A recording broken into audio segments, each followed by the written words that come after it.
Good evening, visitors. Welcome to the Australian War Memorial's last post ceremony. My name is Matt Anderson, Director of the Australian War Memorial, and joining us today from the Royal Australian Navy is Lieutenant Commander Matthew Jackson.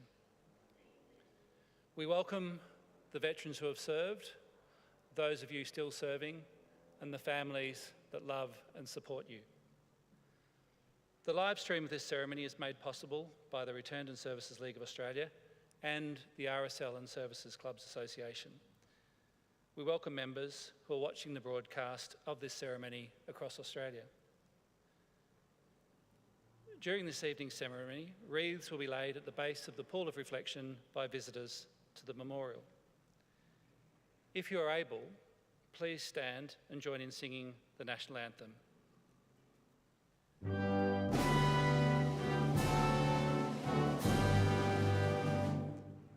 Australians, oh, let us rejoice, for we are one and free.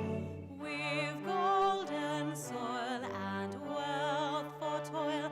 Our home is good by sea.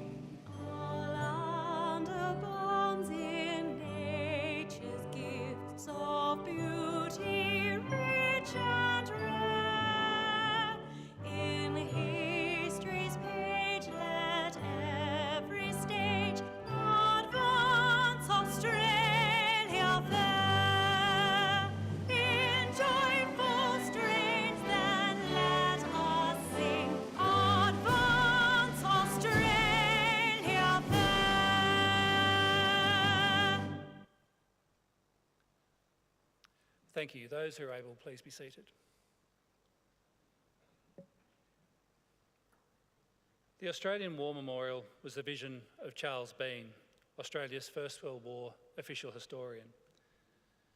Bean landed with the Australian troops on Gallipoli and stayed with them at the front through to the end of the war. The idea of this national memorial and museum came to him at Pozières, France, in the depths of the bloody fighting in 1916.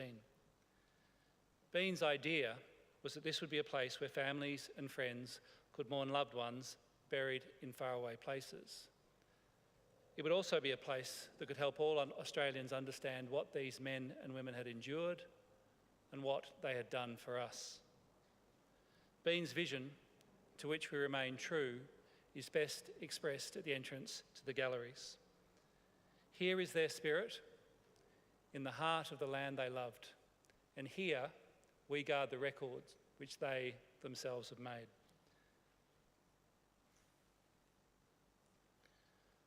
Tonight, we will read the story behind just one of those on the Roll of Honour, which lists the names of more than 103,000 men and women who have given their lives for us in war and on operations for more than a century. But first, we present a lament, Flowers of the Forest. Wreaths and floral tributes will now be laid at the base of the pool of reflection.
Today we remember and pay tribute to Second Lieutenant Clyde Bowman Pearce. Clyde Pearce was born on the 24th of February, 1888, the second son of Edward and Emmeline Pearce of Hobart, Tasmania. His father was the president of the Hobart Savings Bank and a well-known figure in Tasmanian golf. His mother was the first woman golfer in the state. Clyde and his younger brother Bruce also took up golfing with great success. Clyde was the better of the two and was later described as probably the most brilliant golfer Tasmania has produced.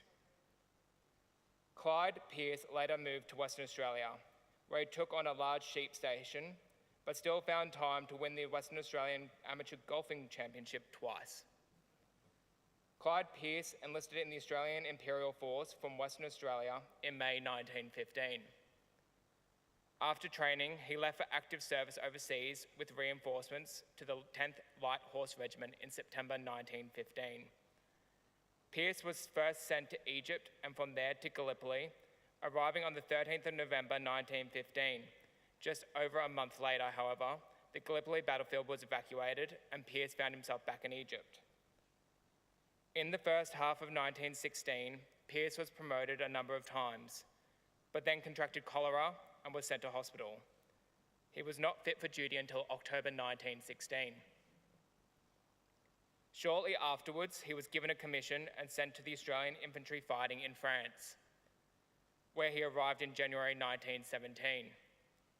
Made a second lieutenant in the 52nd Battalion, Pearce attended some training courses before joining his battalion in the field. Not long after Pearce's arrival, the 52nd Battalion took part in the advance that followed the German retreat to the Hindenburg Line, attacking the enemy at Norrie on 2nd April 1917. The battalion was then withdrawn to Belgium, where it prepared to take part in the planned British offensive in the Ypres sector. On the 7th of June 1917, the 52nd Battalion took part in the opening move of the offensive, the Battle of Messines. Successfully capturing all of its objectives, the battalion then prepared to advance further. 3 days later, launching their attack in the early hours of the morning, the men advanced to find uncut barbed wire defenses blocking their way. Second Lieutenant Clyde Pearce got caught in the wire as he was trying to find a gap for his platoon. Before he could get free, he was killed by a burst of machine gun fire.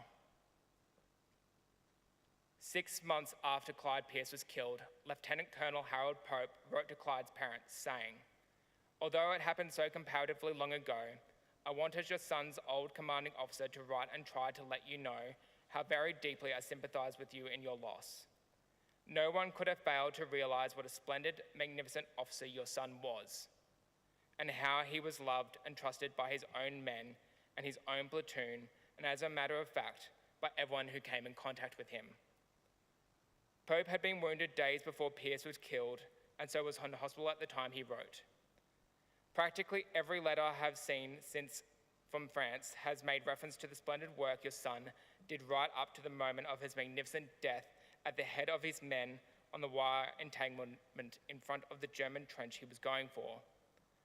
Nothing in the world could have been more splendid. Any man of the battalion would, I am certain, have done absolutely anything for Mr. Pearce of A Company. If Pearce's body was recovered from the battlefield and buried, his grave was lost in later fighting, and today he is commemorated on the Menin Gate in Ypres. Clyde Pearce was 29 years old. His name is listed on the roll of honour on my right amongst almost 62,000 Australians who died while serving in the First World War. His photograph is displayed today by the Pool of Reflection. This is but one of many stories of service and sacrifice told here at the Australian War Memorial. We now remember Second Lieutenant Clyde Bowman Pearce, who gave his life for us, for our freedoms, and in the hope of a better world.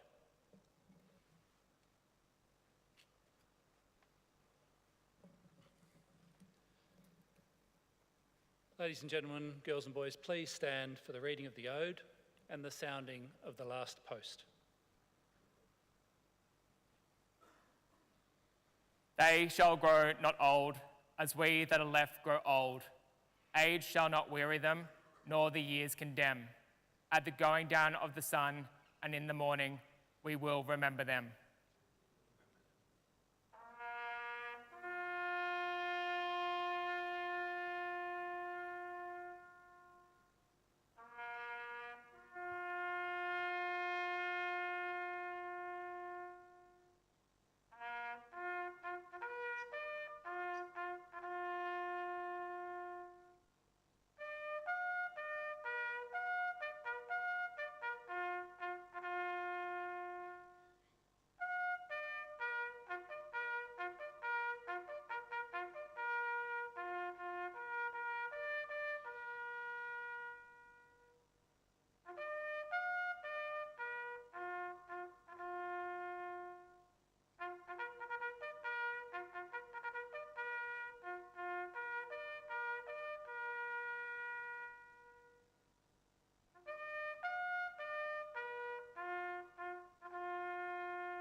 Lest we forget. Lest we forget.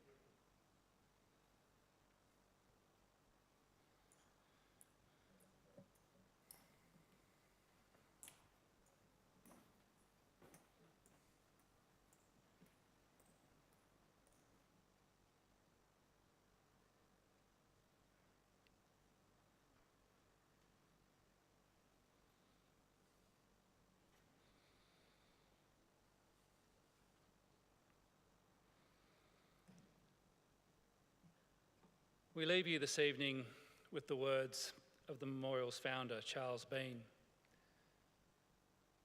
Many a man lying out there at Pozières or in the low scrub of Gallipoli, with his poor, tired senses barely working through the fever of his brain, has thought in his last moments, well, it's over. But in Australia, they will be proud of this. Ladies and gentlemen, girls and boys, that concludes the last post ceremony. On behalf of the Council, my wonderful staff and volunteers, thank you for visiting the Australian War Memorial today and for your continued support during the Memorial's development project. We wish you all a very pleasant evening and a Merry Christmas.